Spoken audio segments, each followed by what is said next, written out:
You're probably wondering why I'm tossing an invisible ball up and down. While it might seem like a cheap and easy, fun way to pass the time, it's actually a very serious thing having to do with acting. You see, we've just finished the second rehearsal for Ubu Roy, An American Tale, and we'll be spending this week getting to know each other and working on our text. Two things that we do before we start every day is first we take some time to stretch both our bodies and our voices, and secondly we play what's called the ball game, which I picked up from a friend who now works in Chicago.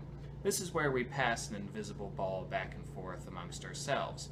It's a good way for us, one, to learn each other's names, which is important when you're working on a show, but also to get used to the idea of passing focus and passing energy from one person to another.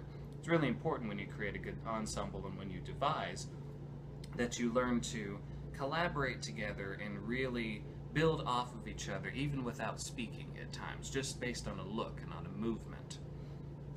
After that, we'll get into a little bit of the text. A lot of the text, as far as structure at least, is already pretty well set. But I do want to spend the next few days with them testing out what else might be added. Do we need to add some more backstory for some of these characters? Do we need to add more tension to particular scenes? Should we mention Russia more often?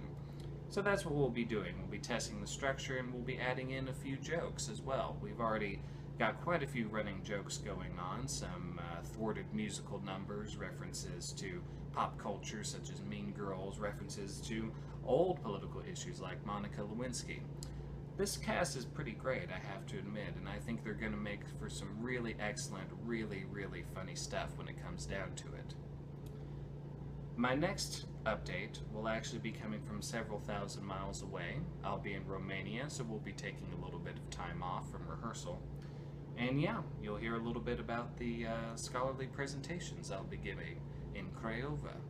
Until then, please remember to check out our Indiegogo campaign, pass it on to anyone who hasn't already contributed and who can spare a little bit of money, and maybe consider pitching in for yourself. See you later.